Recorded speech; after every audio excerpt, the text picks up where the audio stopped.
Didn't see you there. Don't mind me, let me just close up my life's work real quick. Are you doing something new with your hair? No? Hey, whatever it is, it's working. Today's episode of the Joko Show is brought to you by 7-Eleven. 7-Eleven, open all day, but probably shouldn't come after dark. 7-Eleven, don't leave your car running, it will get stolen. 7-Eleven, don't worry, the cashier's drunk too. 7-Eleven, y'all realize Kroger's still open, right? 7-Eleven, no, there's really a QT right there. 7-Eleven, jeez. I tried to warn you. Good luck not getting stabbed. JK, nobody's gonna sponsor this garbage. If you listen closely, you can actually hear my dog walking in the background. I love you, DeeDee. She looked. We had a moment. Not sure if she's deaf or just out of fucks to give. But hey, aren't we all? Today's episode is about 7-Eleven, or, as I like to call it, the sketchiest place on Earth. Or, more specifically rather, all the fun little scenarios I've run into in this little fucking glitch in the matrix that is 7-Eleven. I know one fun night that comes directly to mind. When I stopped, get some water, grab a 5-hour before I grab some miles. Anyway, I pull up. First thing I notice is a sketchy little angel fountain. Except this fountain is not connected to any sort of water source at all. It's more of a creepy angel statue at this point. You know the type of creepy I'm talking about.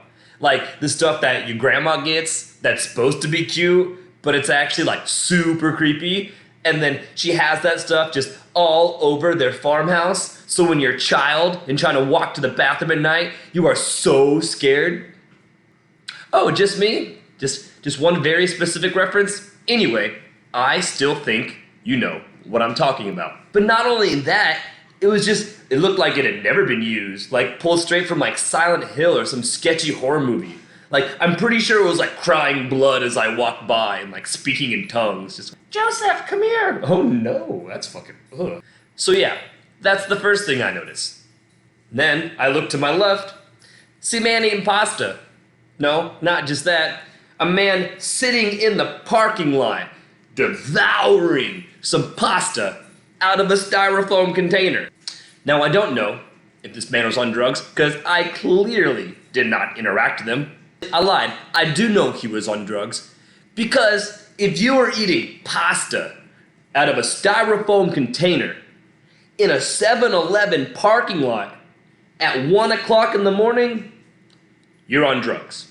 You can only get to that spot in life if you're on drugs. Now, the type of drugs it appeared he was on, I thought would not allow for such a ferocious appetite, but I guess this man was clearly a professional. As I'm taking in the scene, wondering, do I really need to get this 5-hour energy?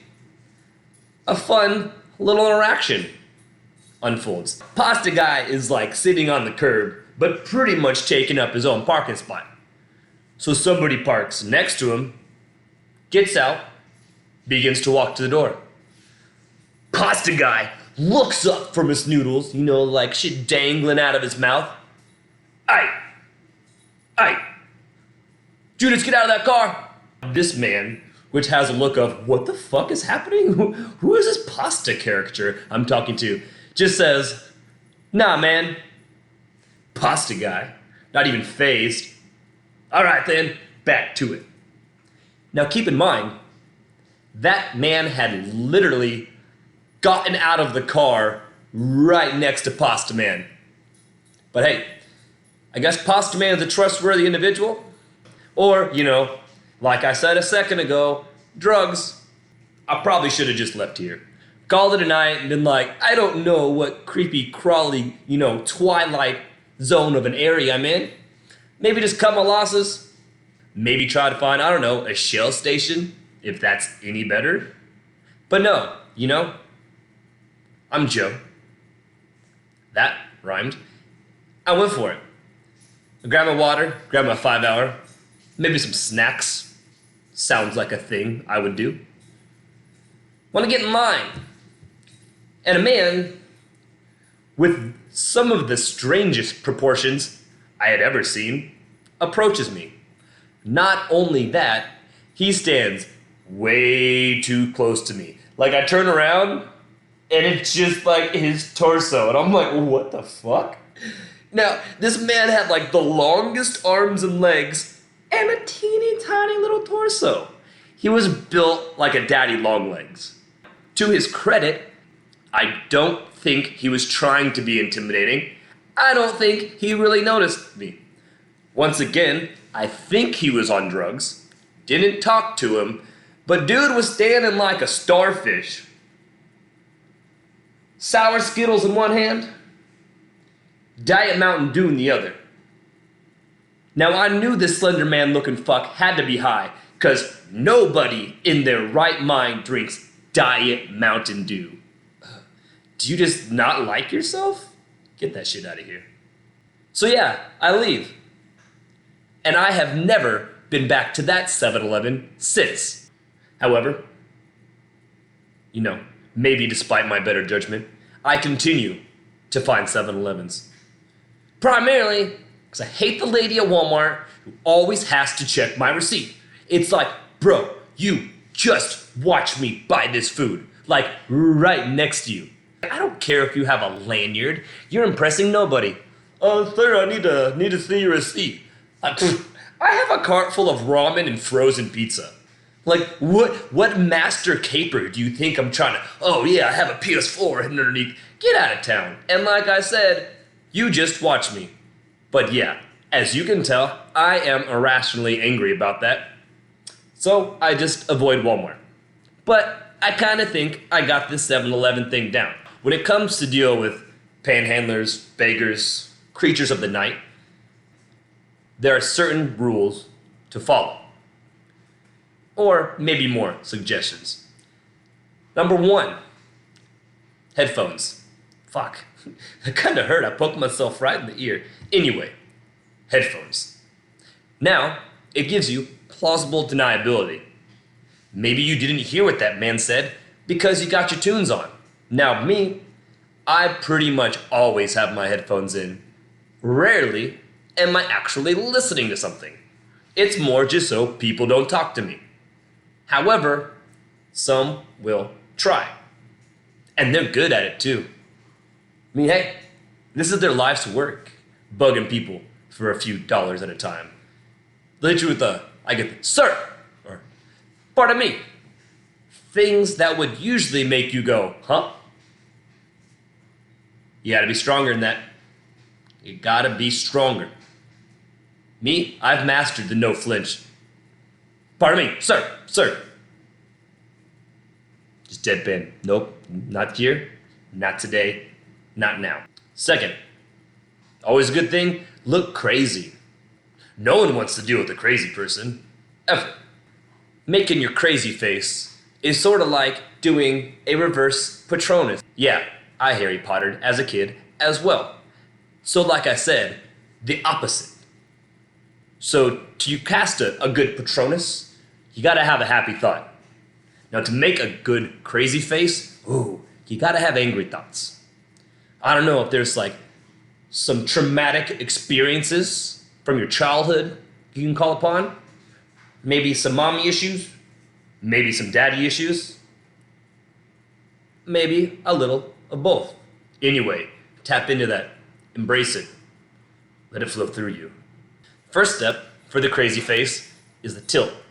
You gotta have just a little bit of a twitch, not a lot. You come out just like dancing, they're like, what the fuck is this guy doing? Let's mug him. No, it's gotta be subtle, like you're just a little unhinged. Next, furrow the brow. Get angry, maybe a little squinty, just whatever your angry face is. Me, luckily for me, I sort of have resting bitch face, but like the male version. Resting dick face? No, I don't like that one bit. Anyway, your head's twitching, your brow's furrowed, a important step. you need to talk to yourself. Every crazy person talks to themselves. More specifically, you need to work in some pronouns. A lot of he's and she's and thems and theys. So it's like your crazy is directed at somebody.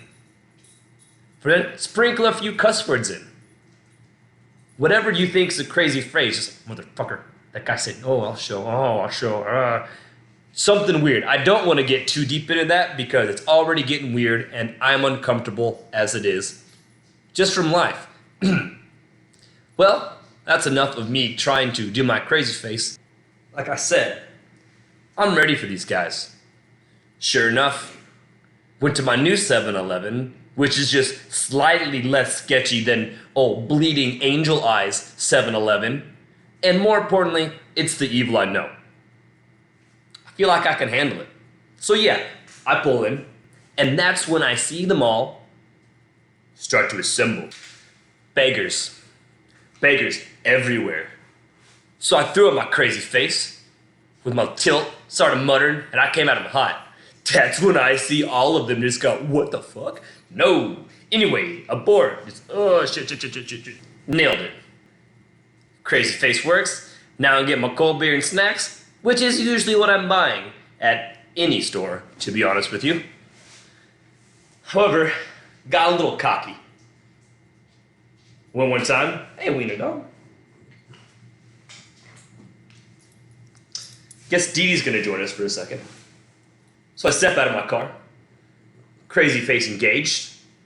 That's when I realized, there are no beggars today, just the cashier. And gosh, your weird noises. She'll like snore with her eyes open. All right, say bye. So I get out of the car, crazy face engaged, and that's when I realized it's just the cashier. Dude is just like, oh no, what is this crazy? And it's probably like late night too. He's, oh shit, should I talk to this guy? Now this cashier was not prepared to see the crazy face of Joe step out of that car. And I'm like, oh no beggars, he thinks I'm weird. So I switch from angry, crazy face to happy face. However, that just makes me look more like a psychopath because I went from cussing under my breath to, hey, how you doing? So this man did not know how to handle that interaction. Hey, what can I get for you? Just in his head like, don't make a jacket out of my skin. No, I don't need it. That man has never looked at me the same since. Hey, guess my crazy face works too well.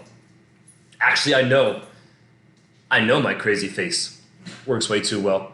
You know, when you were younger and you'd make a face and your parents would say, hey, you keep that up, it's gonna get stuck like that.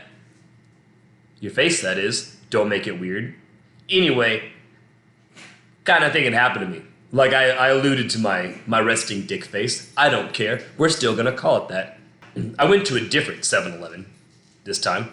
I had just gotten off work, so I was looking a little disheveled, to say the least. My white button-up shirt that started the day all clean and pressed is now just dirty, slightly untucked, a lot of stains of various colors. Like, is that blood? I don't know. It may have been. Shoes slightly unglued because you don't need to buy new shoes when you have JB Weld. Just step on it, boom, you're good to go. Pants, holes in them from the various keys and wine tools and stuff that I always have in my pockets. Moral of the story, your boy looking a little rough.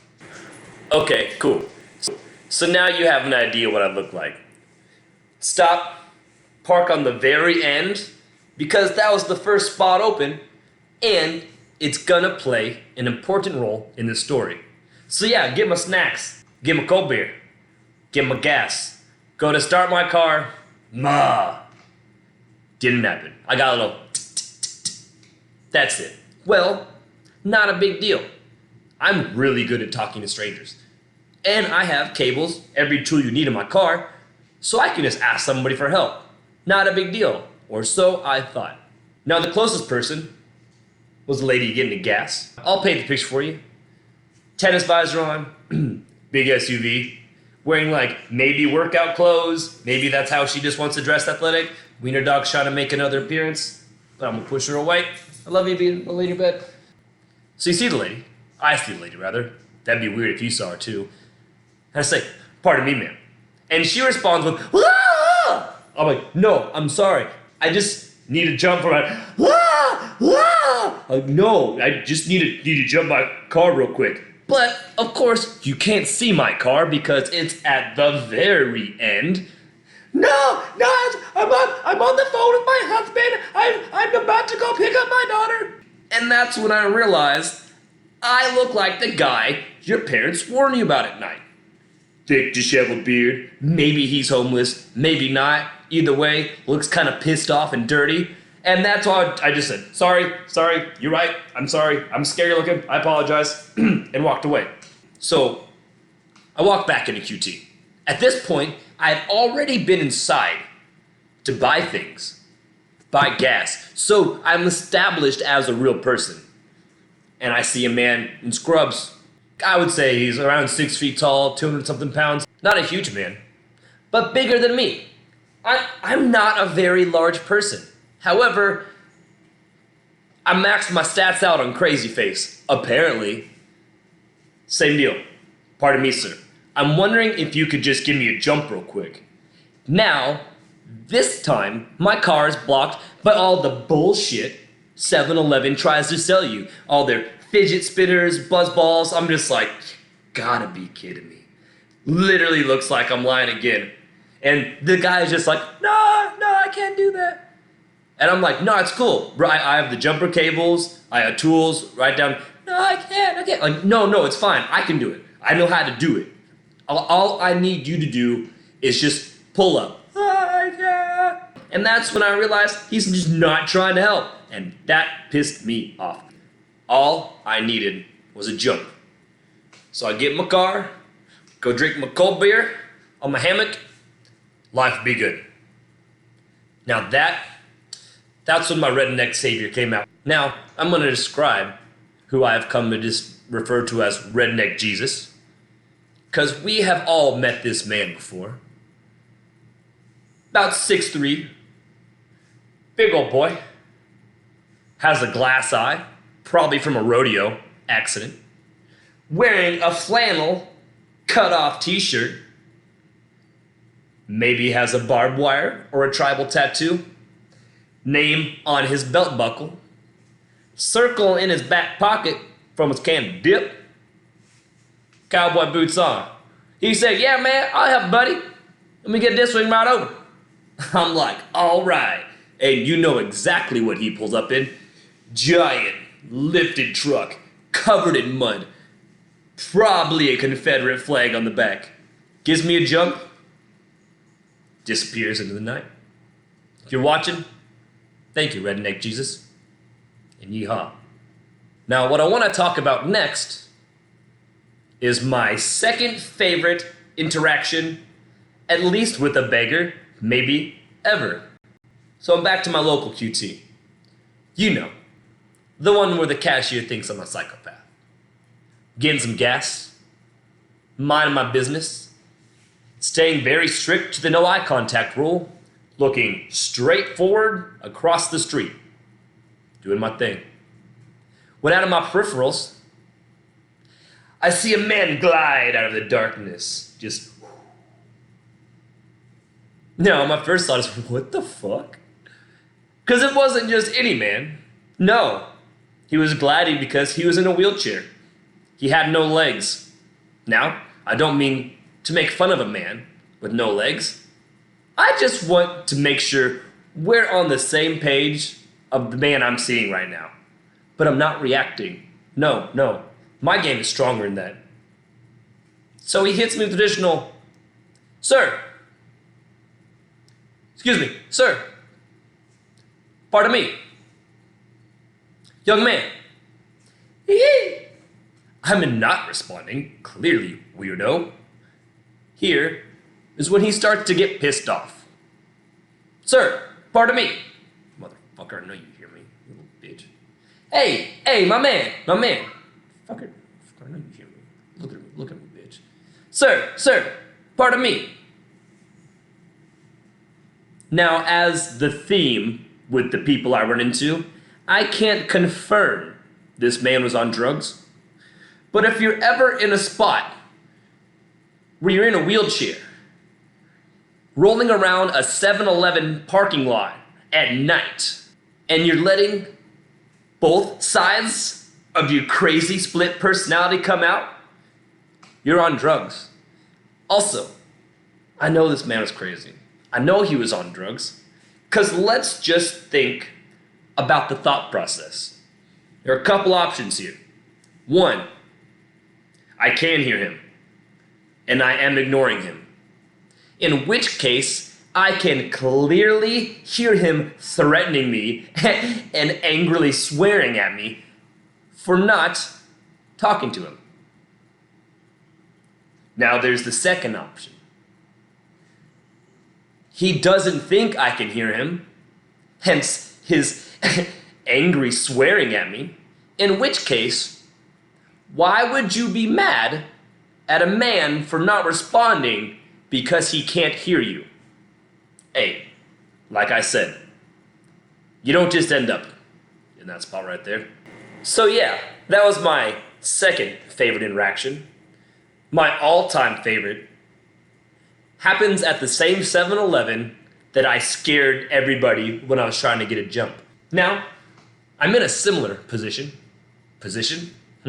Anyway, so yeah, I had just gotten off work, stopping by, grabbing some cold beer. Car's running great, don't have to worry about getting jumped. Oh fuck, there's a huge bug in here. Haha, just fucked that cricket up. Was not ready for my sandal action. So I'm at 7-Eleven, trying to buy some beer. Now clock's ticking down. It had been a particularly rough day at work. Got out late. I have 6 minutes to get my beer. Now 6 minutes seems like a reasonable amount of time to get from the cooler to the cashier. But if you know 7-Eleven, you know their employees move kind of slow. They'll get to you when they get to you. Man, everybody that works for 7-Eleven is gonna hate me. I've met like 5 really good 7-Eleven workers. You're all the best. And now I get to the next in line. This time I have 4 minutes left to get my beer. Sorry, saw the beer and I was like, look at you. Now I have 4 minutes to get my beer when I notice a little commotion at the counter. Not quite sure exactly what was happening, because I really just did not want to engage. When, like, literally every job I've had, I get paid to talk. When I get off work, I don't want to talk to anybody. Let me just get through this little bit so I can go home, drink some beers, watch my YouTube videos. But yeah, I'm not quite sure what's unfolding. I do, however, see a little man, clearly on drugs. We'll let you guess which one. Zzz.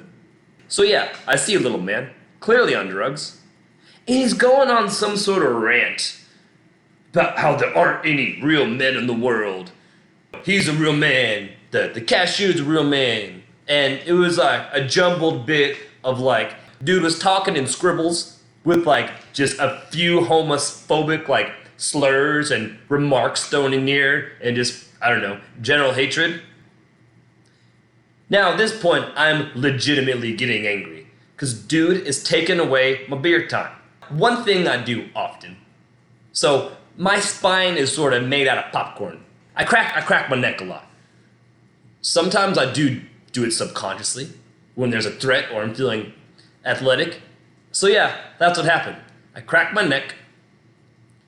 This man just turns and looks at me. Oh, I need a haircut. This man just snaps his head at me. And he does what can only be described as an impression of the Fighting Irish mascot if he had just made a lot of bad choices, just got on the drugs and was hanging out at 7-Eleven. He starts his little weird shadow boxing routine saying, I'm nice with these. I'm nice with these. Yeah, I'm old, but I still run with them young ones. Like I said, at this point I'm angry. It's already been established. I'm fucking crazy, clearly. If I feel that strongly about the receipt lady at Walmart, something ain't right up there. And I got pissed off. That's when I look at him and say, why are you telling me this? Now, crazy knows crazy. This man was clearly crazy. And he looked in my eyes. He saw the fire. Also, I didn't quite realize I had my beer right here ready to hit him with, because I don't know if this man has a knife or if he really is gonna try to run with these young guys. So crazy. Spilled all over. Pulled apart shirt. Disheveled. Why are you telling me this? That little man looked like he had seen a ghost. Which, hey, complexion's not far off. Not mad at you. I was talking to my friend right here. I was talking to my homeboy. Okay, cool. And that's when the cashier jumps in and says, come on, Tyrone. That's enough of that. Get out of here. And Tyrone just runs out of the store.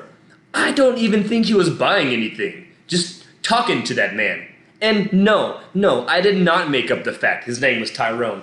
That's real life. Fucked up, guys. I fucked up. First off, yes, I am wearing a different shirt.